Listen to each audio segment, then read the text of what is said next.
No, No, sorry. that was just No, we weren't.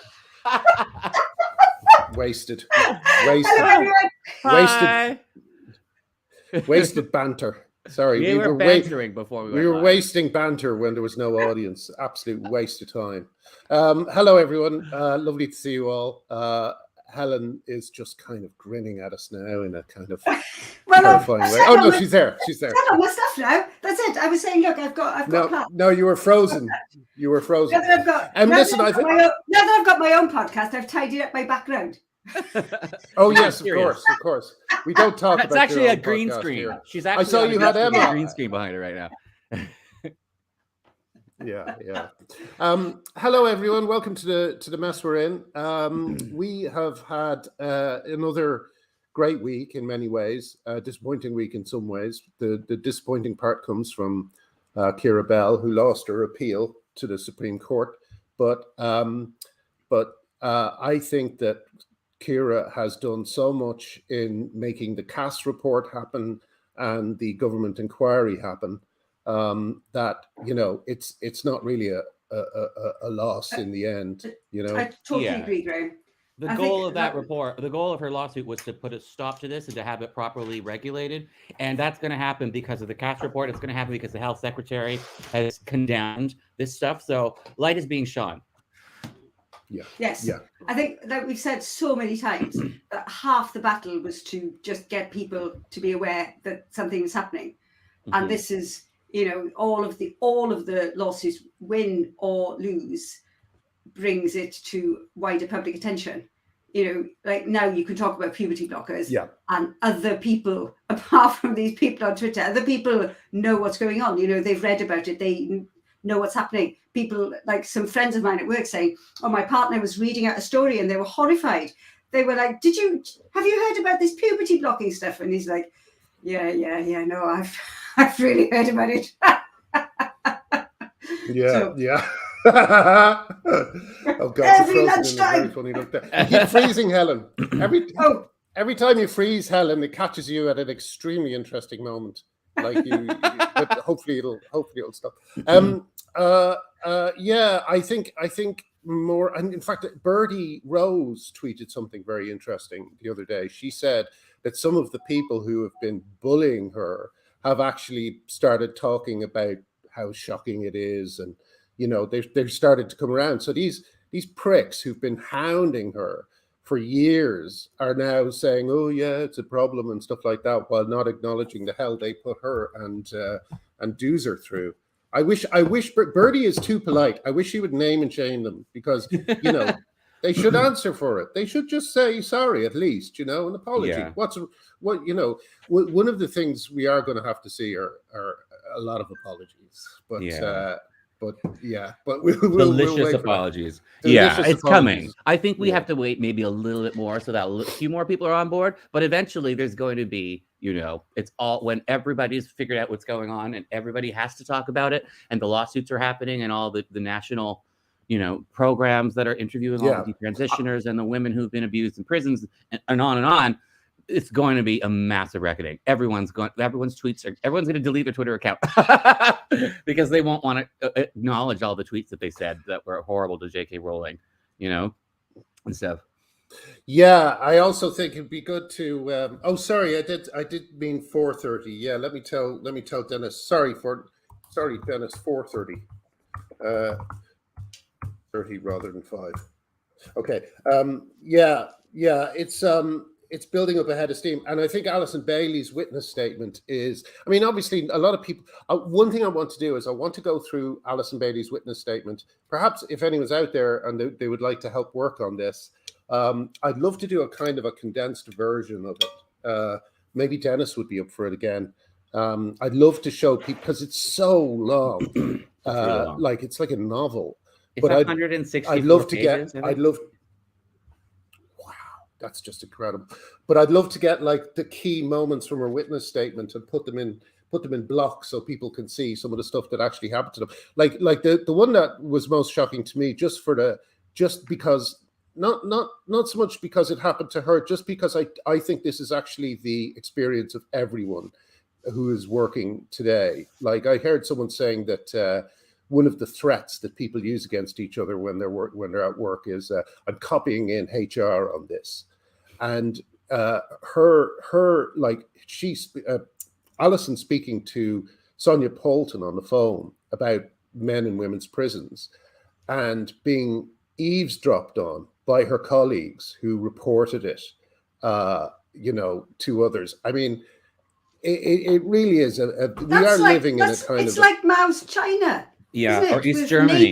Yeah, it's a police... Neighbor reporting on neighbor. It's a police state. It's a police state. But the police have tiny little toy hats and rubber truncheons. They're all kind of... Do you know what I mean? They're like police light, and they're all these people who are just in, like, for instance, Rachel Mead. I don't know if you remember her. She was the social worker who lost her job. But, her case is still to come. In months been waiting for this case, this poor woman. And she might lose her ability to work as a social worker for good, So there's all these things like, Alison is merely like the tip of the iceberg. There's a lot of people going through this, Yes, there are so many people who don't even have, who don't have the platform to bring it to wider attention. I get people sort of DMing me all the time saying, this has happened to me. It's happened, and there's no one who knows. It's just extraordinary. I think, like we've said, I have said now a number of times, the Women's Rights Network, one of the great things about it is that you do talk to people, locally, just actually in person, and and people say, oh, actually, I know this person in this school, they're on side, and slowly you put feelers out, and you can get a network of people locally who do agree, and then there is power in a union, and you can get a lot more things done. No debate, no talking about it. Silencing was absolutely to prevent that network from building up. Yeah, that's right. Yeah, absolutely. And I also, this is kind of a side issue really, but I hope that this leads to a larger conversation about the way that the morality of places like Silicon Valley and the morality of these social networking corporations, or whatever you would call them. They're not corporations, I guess. Is Twitter a corporation? Yes. Yes. Oh, right. Sorry. The reality of these things is that, I remember when I was speaking at the House of Lords, one lord, I forget his name, said something like, you've been banned from Twitter and Facebook, and this was his evidence against me. No smoke without fire. No smoke without fire. I remember thinking, no, that didn't work. We're here to talk about the power of the social networks, and you're like, yeah, well, they've both banned you, so you're like, that proves my point. I'm not sure you're really getting it here. And and also they don't listen. When you tell them, well, you can literally get thrown off for saying that women have a cervix. They don't understand that this is the level of so-called trolling that can happen. But anyway, so it's been so Alison's thing was great, and she seems to be really, we were obviously very worried when she collapsed last week, but she seems really kind of pugilistic, and she's getting in there and she's going toe to toe. And she did a thing that I think will become a tradition in every one of these cases, which is she had to correct Stonewall's lawyer when he misgendered Drummond. That was hilarious. Mr. Drummond. Don't you mean Miss Drummond? Happens every time. It was every time. And you're like, surely this is the point where you throw the case out. Yeah. I remember once there was there was a teacher somewhere in the United States who was being fired for accidentally misgendering a girl who was claiming she was a they or he or something. And as the principal was firing the teacher, he referred to the girl as she like 3 times. And it's like, you're firing the woman for doing what you're literally doing right this second. This happens all the time. Yeah. Did you see this very sad one? A counselor won a trans man, and it's obviously a woman. She's like a woman with short hair, and it's being presented as this great feel-good story until you find out that she hasn't spoken to her parents in years. So her parents are the only ones who care for her enough to tell her that, you know, this is a fantasy. It's such an odd narrative, isn't it? That you know, there's people saying, "Oh, what a brave young man," and you're looking at this picture and you're like, you know, and I know, we all know that this is a woman. She even looks like a woman with short hair. Like, we all know that she's a woman, and there you are trying to lie to us all, to gaslight us, to say what a brave young man, and then the councillor herself is saying, oh, look, you know, I just wanted to show we're not all scary. And you're like, no one thinks you're fucking scary. Like, no one thinks you're scary, man. What is this narrative? What is this victim narrative that they've all got? I mean, you heard about it, you saw, I mean, I think I put it in the chat on the night it was happening, you know, leaflet gate, when I went down to the local Hustings with some women from the Women's Rights Network. And we were going because we'd all submitted questions beforehand in the, you know, they're all on the same lines, single sex spaces. And, you know, a couple of days before we went, I said, well, let's take some leaflets, because we're leafleting ground anyway. Let's take some leaflets. I wasn't very good at getting rid of my leaflets. In fact, we only got rid of about 10 because we wanted to go in and get a good seat. But just as I was getting there, one of the women handed a leaflet out to someone walking past. And it turns out that this person was calling themselves non-binary and calling themselves trans. And in the and some mates of mine were on the Zoom audience, and I said, "Oh, this person on the stage called us transphobes for one of the leaflets." And my mate looked it up and came back and said, "Look, I've found out it's this Lib Dem councillor." Oh, it was her. Oh my God! And this is one of the... and this and this is what the Lib Dem councillor said about you on Twitter, and it was something like TERFs in my local Hustings. Handing me transphobic material, targeting me because I'm trans. I've never felt unsafe. I'm shaking with anger. It was that. I'm shaking with anger. Yes, not fright, anger. Shaking with anger. Yeah. And it was the most incredible thing. And then all these Lib Dems coming out the woodwork saying, "Isn't it terrible? It's awful. Oh, you shouldn't have to do that." One of them is like, "Call the police." And you're like, "What?" I will never forgive the trans movement for creating an atmosphere where sort of lies and hyperbole are sort of commonplace, and that it's okay. You know, we shouldn't be saying that this is okay. We shouldn't be saying, "Oh, well, you know, it's ridiculous that people have said, call the police," or the councillors have said, "Oh, you know, oh, it shouldn't have happened. You shouldn't be unsafe." We should be really frightened about this, because if they win this, what's the next one? Like, suddenly the narrative that you can all use is, if it's personal to you, then you can try and prevent other people from exercising their not constitutional rights, but just rights. Democratic rights. You can shout and say, "Oh, but it's me. It's actually my identity, and therefore I'm going to say that you can't do it." Yeah. And people are listening and saying, "No, it's bad." Anyway, that was my bit of fun. It's unbelievable. The call the police thing, that brings to mind, Kathleen Stock did another essay this week, and it was about the ridiculousness of queerness and how there's sort of like two completely disconnected groups of people who are calling themselves queer. One are like the old avant-garde radicals, the kinds of people like who were sort of like sexual libertarians who just wanted to be really, really edgy all the time. And the other are like these bureaucrats who are just calling everything queer because they're into gender identity ideology, and they're just two different people. And she had this great line. It was like, half of these people say, "Fuck the police," and the other half want to call the police. And that's exactly right. Some of these people think they're being iconoclastic, fucking the system up, and the other people think that this is all about keeping the system in order. You know, it's ridiculous. My favorite thing about this, actually, that's interesting you mentioned the police. I was always thinking about this, but like, I've often seen at protests and stuff, these you know, things I keep saying. One is young men with walkers because they've all got osteoporosis, and the other is men with ACAB, all cops are bastards, on their shirts.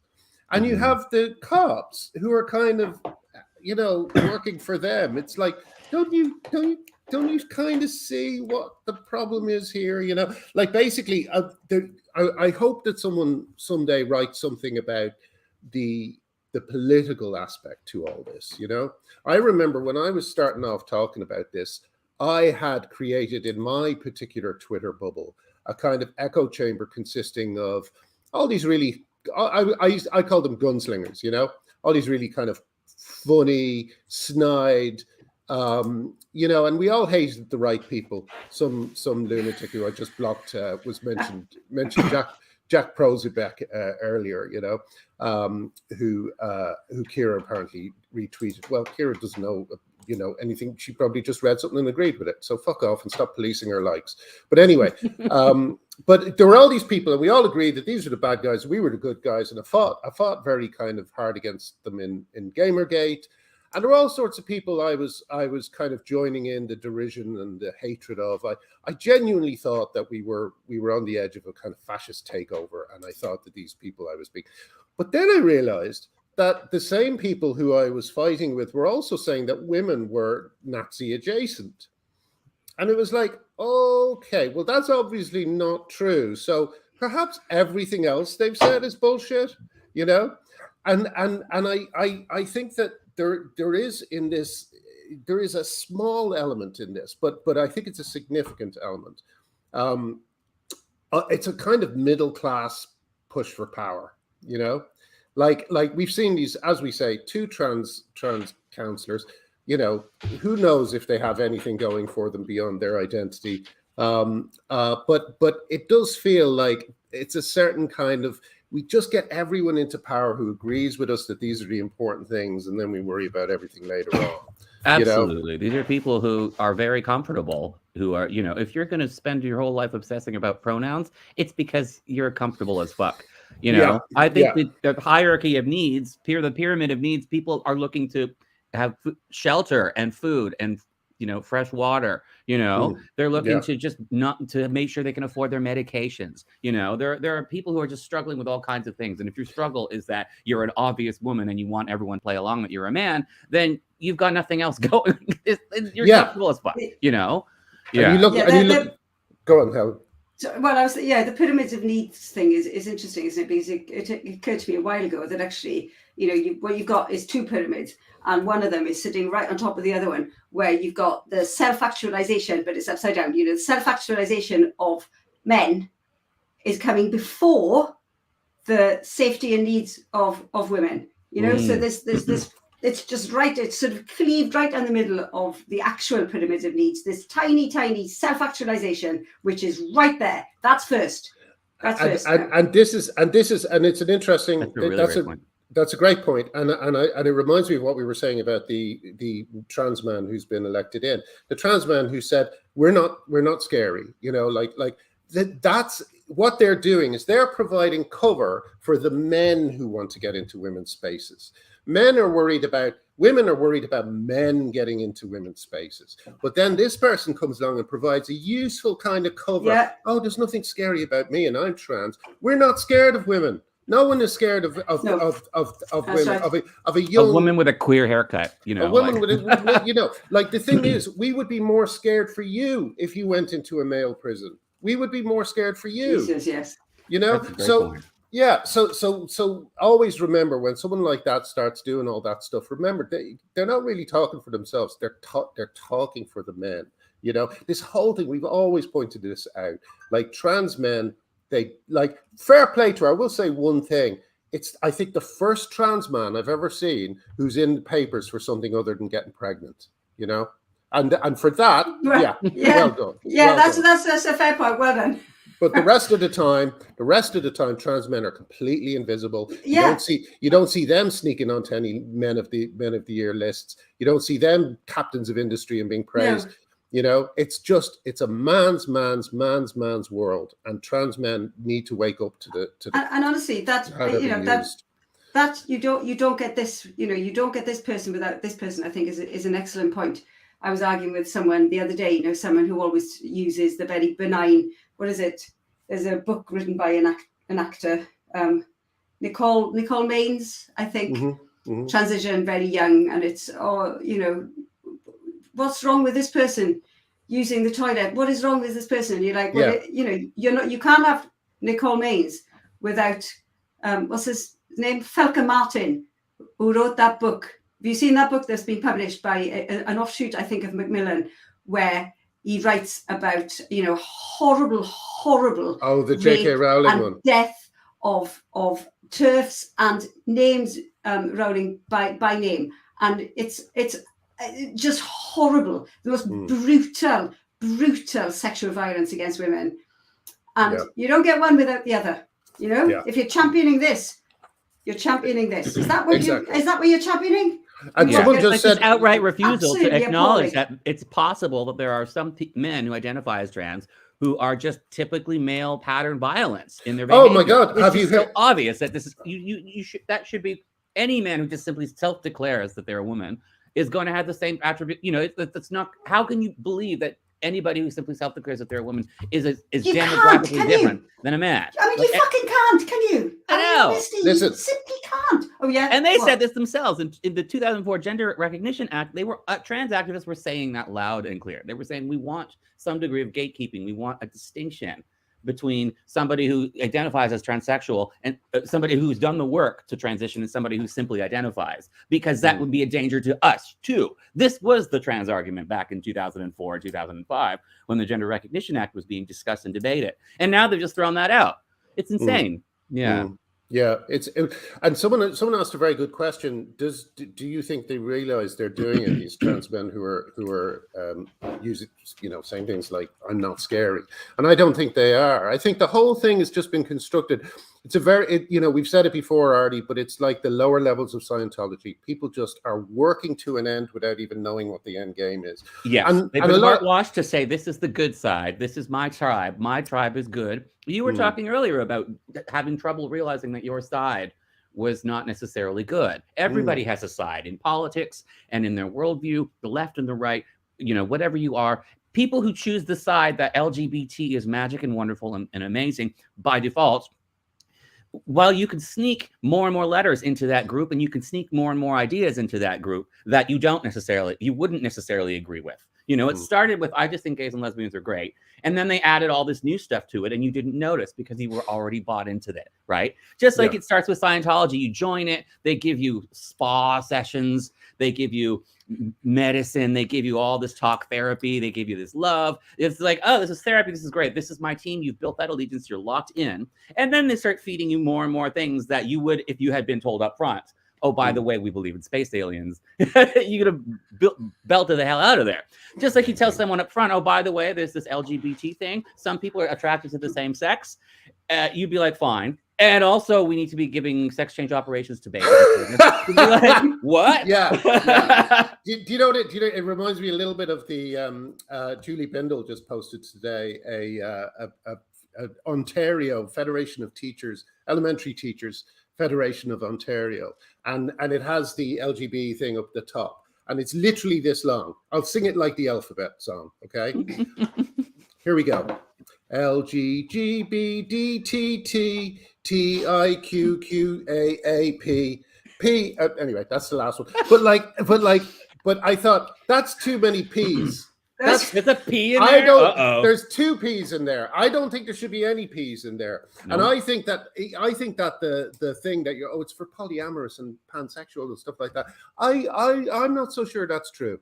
I think they want us all saluting a flag where the letters literally could be anything, and so that they can take very quietly the MAPs or people like, I'll just slip them in without who would notice. Who would notice another P going in there in that alphabet? Right, it's song? So like Animal Farm, But I think 4 legs good, 2 legs bad to 2 legs good, 4 legs bad, and nobody noticed the switch because it was so small. But it is as Arty is saying, isn't it? Like I wouldn't at all surprise me if the P was added, because it is it is a slow creep. Well, we'll just it's.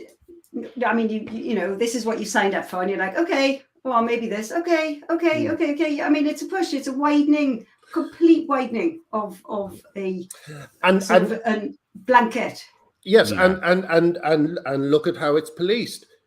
Rachel Mead is reported to her bosses. Alison Bailey is reported to HR and stuff like this. It's policed so tightly that you'll never get as far as saying, what's the second P about, or what's the third P about? You can't get that far because the whole thing is so confusing. Even that alphabet song that I just sang, like, just seeing it says, do not even ask us any questions. Totally. Don't even think about it. LGB, don't even, I understand. There's no reason there should be these letters altogether in the first place. It's not a group that means anything anymore. No, that's right. It's like saying, like, it's like lumping together, I don't know, like, I can't even think of what, like potatoes and dump trucks. Like, they just have nothing in common. They're not a category, Yeah. And where are the gay people going? Where, are they still in there? Even. You know what I mean? I mean, I guess we should be glad that they're at the top. The funniest thing is L. L is at the very start, and it's lesbians that the rest of the alphabet have fucked over. Sorry, not all the alphabet. Excuse me. You know what I'm saying. The most to the side, exactly, to make room for these more letters in the middle. It's totally ludicrous. It's ludicrous. Yeah. People are arguing about Margaret Thatcher in the comments. Please, let's not get into Margaret Thatcher at this late stage. I remember Derek Jensen's video, Queer Theory Jeopardy, and he was talking about how a lot of the kind of main voices in queer theory, Judith Butler and stuff like this, have very laissez-faire, shall we say, attitudes towards pedophilia. But he says an interesting thing at the start, because I think the people who were protesting at that class were in some way announcing themselves as anarchists, because he said there are links between anarchism and pedophilia, or promotion of pedophilia. And I always thought it was interesting that he mentioned anarchists, but of course then you see the ACAB t-shirts at these protests and so on, and you really have to look at the trans movement as being the furthest anarchists have ever got into attaining power. And something like the LGBTQ whatever list, that's basically, it's making it so long so that it loses its meaning. And if you lose meaning, then the anarchists, I mean, they're going to rule the world. I know. It's I like to think of everything in terms of like internet safety. You have a firewall, and your software has to be updated all the time because people will find hacks. They find these things called like 0-day, whatever they're called. Sorry, what? Like on your computer can get hacked. Because there are leaks, what are they called? Vulnerabilities. And you have to block all the vulnerabilities, because if there's a vulnerability out there, bad people will find it and use it to hurt you, Yes.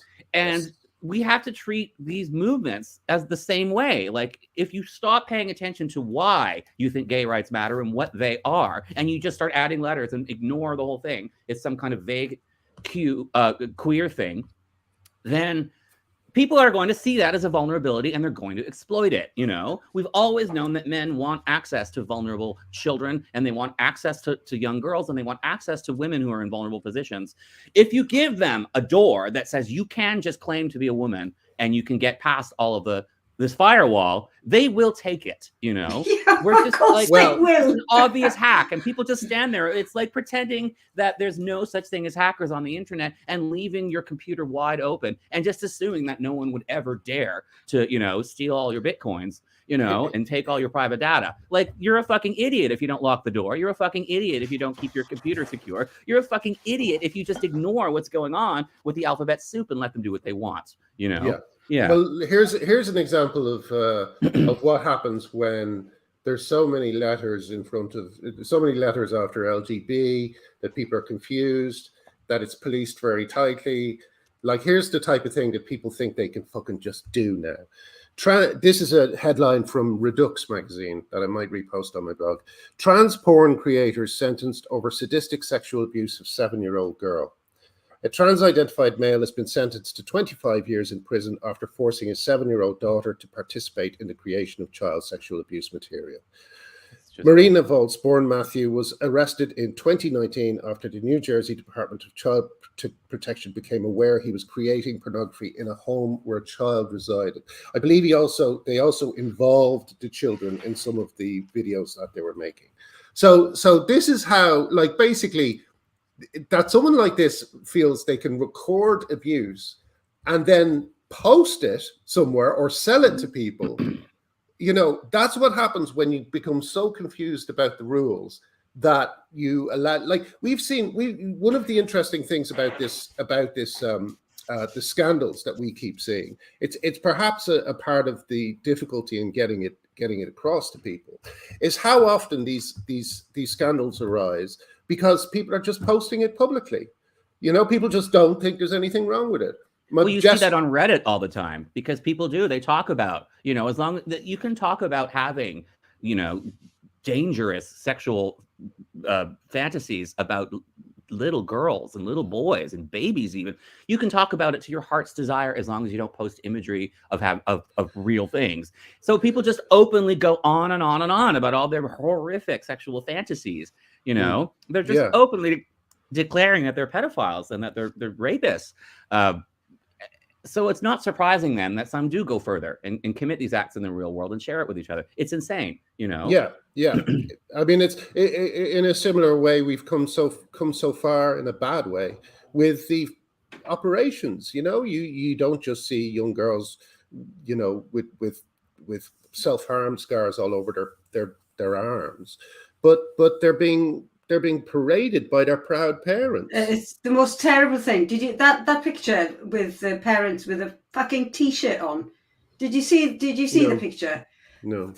There's that doctor who calls herself Titus Delitus. Yeah. And she had t-shirts made, and there was a picture of two parents, the mother and the father, wearing a t-shirt saying "Yeet the teat," with their daughter standing between them with a double mastectomy, with what looked like self-harm scars on her arms and her stomach, looking really miserable. And you're like, this is abuse just out in the open. There's this cry for help, and instead of helping, they've actually just done it for her. It's the most awful thing. Like, and then there's that stuff that came out. I can't remember their name. From a conference. I mean, I even watched it. It was on Zoom. Where is it? Marcy Bowers? Oh, I can't Marcy remember. Bowers.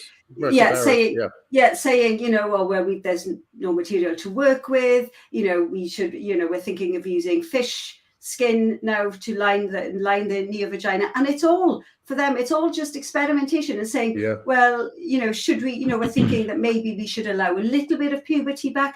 And you're like, these people aren't going to stop.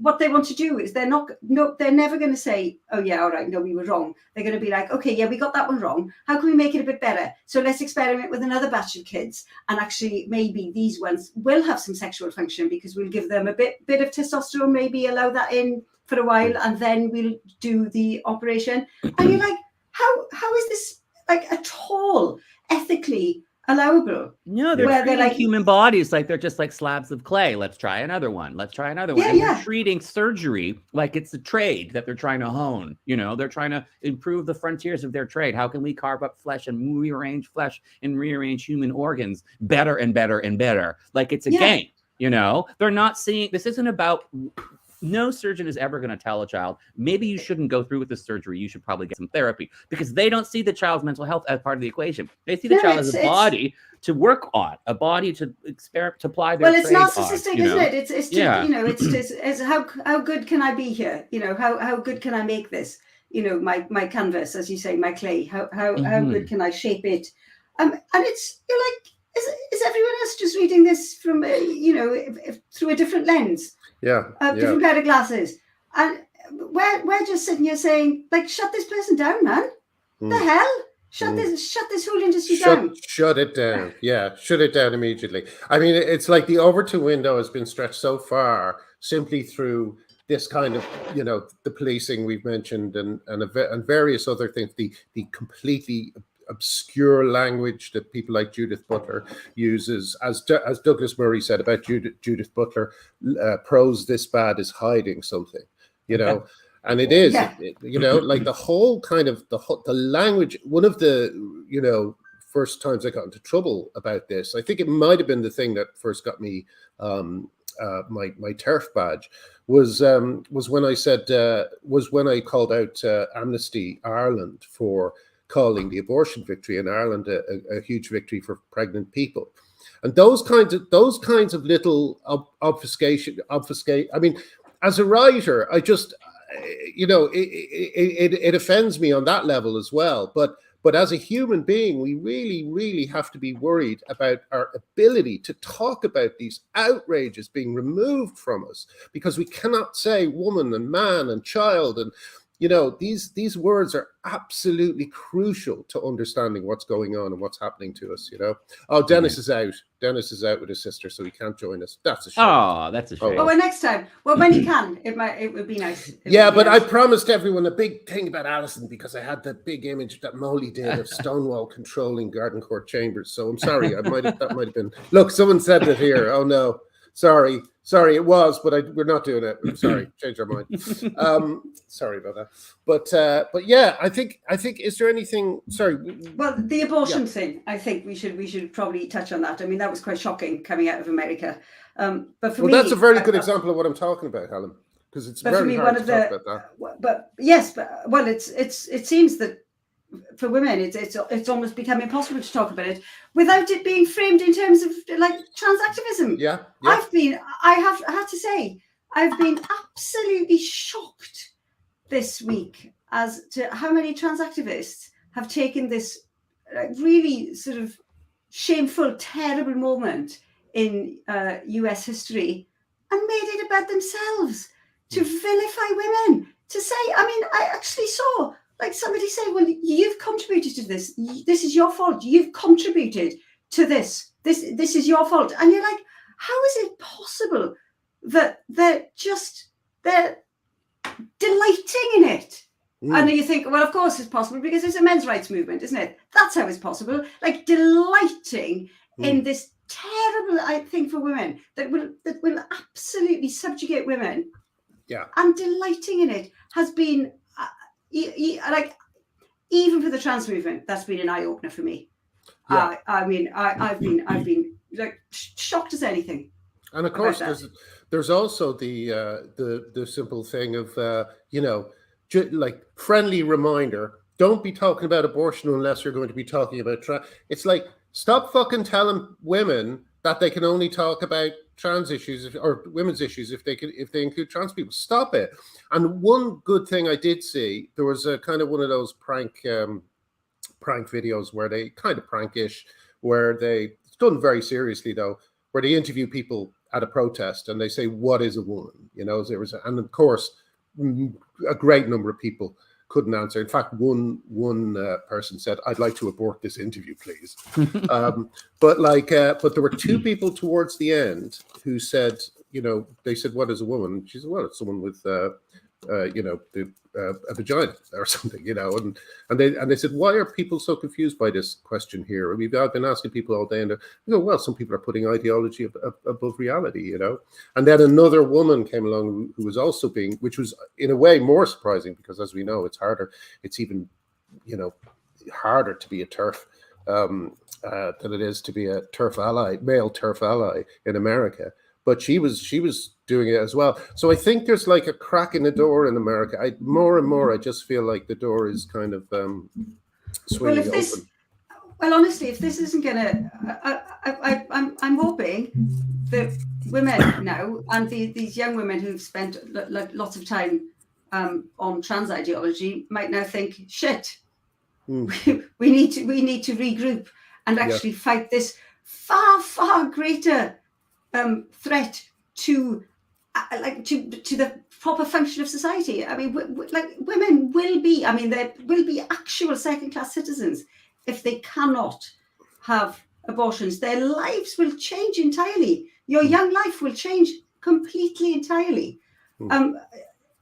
You know, I'm really hoping that women will regroup in the face of this and think, all right, maybe actually we should have been, you know, we should have kept our finger on the button here It is so jarring what's happened, and I think it's that jarringness that can help people to sort of snap out of their tribal allegiances.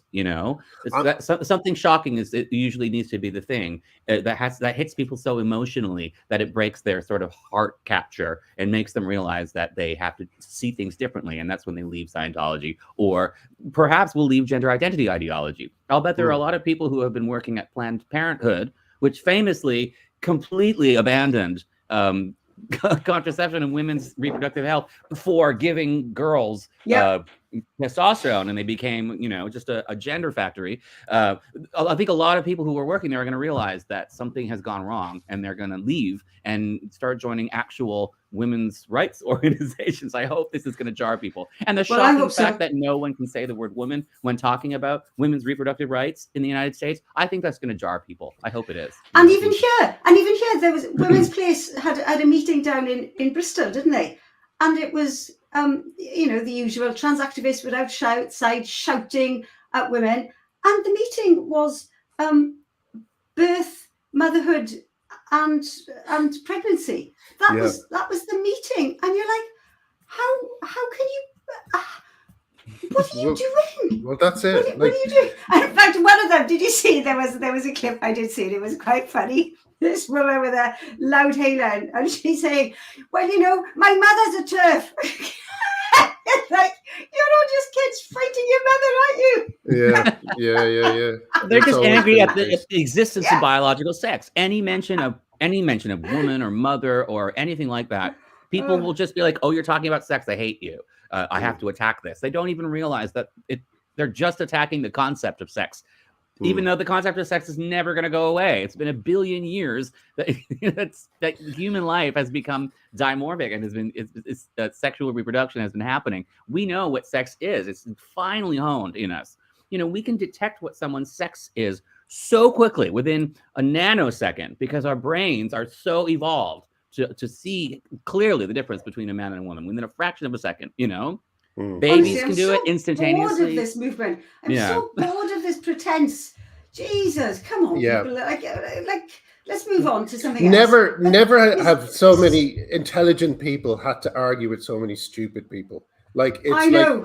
Right? The stupidity of these activists is just off the scale, and we've had to spend 6 years pointing out the fucking birds and the bees to them. It's crazy. They must be exhausted too. It's exhausting to spend your whole life being obsessed with hating the existence of biological sex. It's just such a Sisyphean task to be pushing that boulder up the hill to pretend that eventually sex is going to go away. Like, at some point you're going to stop and go, I haven't made a drop of progress. Like the whole thing. No, because the whole thing is it requires, I think I said this last time, it requires constant intervention, just like the medical constant intervention that you have to have. You have to have constant sort of mental intervention in just sort of telling the whole of society all the time that you are a different sex and berating them for not validating you, for not using the right pronouns, and just constantly having to spend all this time just to continue on this sort of plane that you've put yourself on. It must be exhausting. I mean, let me tell you something funny that happened the other day. Like, this kind of reminded me of like, basically I agreed to help some comedy writers out with a script that they weren't quite getting right. I was going to have a Zoom with them, and then on the morning it was supposed to happen, I got a call, and I was told that one of them is non-binary and is uncomfortable with speaking to me, right? And it's like, it's like, what is going to happen? What the hell is going to happen? Well, first of all, here's the thing. I mean, I would not have said this, but I'm saying it now. But if you're a non-binary comedy writer, you need to give up one or the other, because no one funny can call themselves non-binary. No one funny can believe in this stuff. It is a dead end comedy wise. So that's a really good point. I think You might be right there. He or she may find a career as a former non-binary person. That can be funny. That could be funny, yeah. In fact, I hope this person gains a little bit of insight into themselves and can look back at themselves and laugh. I certainly have been enjoying doing that for various reasons recently. But like once you have a bit of insight into who you were and you're looking back at it. One thing I was thinking about this. Sorry, I'm all over the place, but one thing I was thinking about is a lot of the normal stuff we go through as teenagers. Like there comes a time when you look back at it and you kind of go, I remember that. I used to be a goth, or I used to, I had short hair and I thought it was so, I thought it was so different and stuff like this. And you look back at yourself with a kind of fondness. I've got a real worry that a lot of kids are going to look back at themselves with not with fondness, but with terrible sadness at these things, because we've gone past cringiness. I cringe at my former self, but now it's like tragedy. This non-binary, this trans man who doesn't speak to her parents, that like I spoke to someone recently who's been working with. Apparently, we're seeing a lot more detransitioners come out now who are men, and they're all like. They all have similar stories. They're all very sensitive. They all thought that masculinity was toxic and they didn't want to hurt women. So they thought the best thing for me to do is to remove my penis. Like they're not going to look back and go, I was such a crazy kid. Do you know what I mean? Yeah. They're going to be in somewhere very dark. And unfortunately, who's going to be the ones who are helping them and looking after them? It's not going to be trans activists. They do nothing except spit on fucking detransitioners. And these gay rights organizations, these gay rights charities, a lot of these young people are gay, not all of them, who have been victims of this. They can't turn around and suddenly give them support when they were the pushers. You can't be a drug dealer and a rehab at the same time, So they're all going to have to leave. They're going to have to shut down because the number one gay rights issue is going to be, support for detransitioners. That's going to be the single biggest thing. It's coming. The detransitioners are coming, and the gay rights organizations that were coaxing people into transition. Detransitioners are here. They can't turn around. Like, I mean, they're here now, and they're here in quite great numbers. There's still this figure going around, isn't there, which is only a tiny, like 1% or 0.2% desist, and you're like, you're lying. I mean, you know you're lying. We all know you're lying. It's just this very difficult to get the figures because you will shout at us all and try and get it all shut down. But everyone knows it's there. I mean, we hadn't even heard the term until a few years ago, and now it's there's networks of them everywhere. There's a glossary on Stonewall's website, and the word detransitioner isn't on it.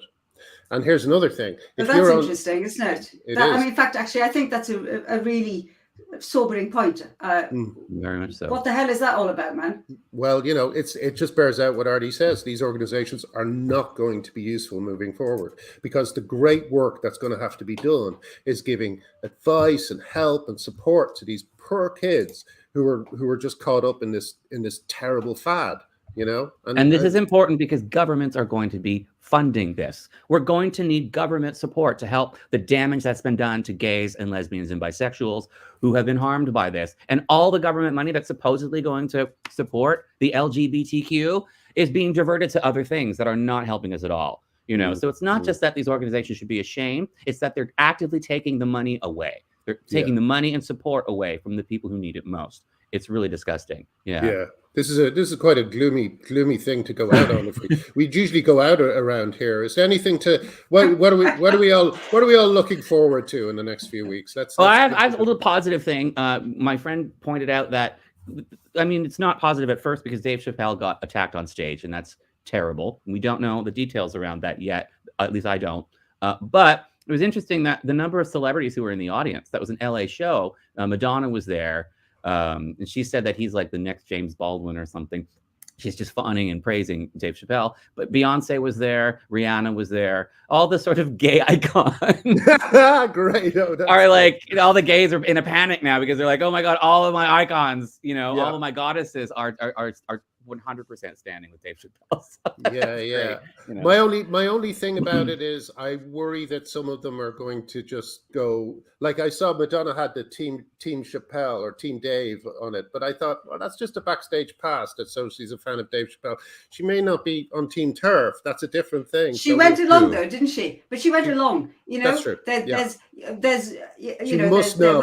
there would be a school of thought that would say, no, you must boycott, you must cancel him. But he hasn't been cancelled. They've all gone along, and honestly, it's because I do believe that the more and more people who speak out about it, the more it becomes sort of normalized to be able to say, oh yeah, it's a bit ridiculous, isn't it? Of course I believe in like reality, because you kind of, where we've spent years taking the flack so that fucking celebrities can actually be okay with saying it. Yes, you're welcome. It's interesting that a lot of the times you're welcome, Madonna.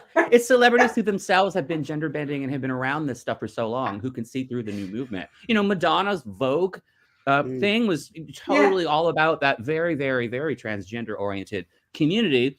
So she's been around this for decades. I came to see this probably before a lot of other people because I worked at a trans bar in the 90s. Richard O'Brien, the guy who made Rocky Horror Picture Show, who himself identifies as some kind of transgender now, still believes in the existence of biological sex, and doesn't buy into all of gender identity ideology.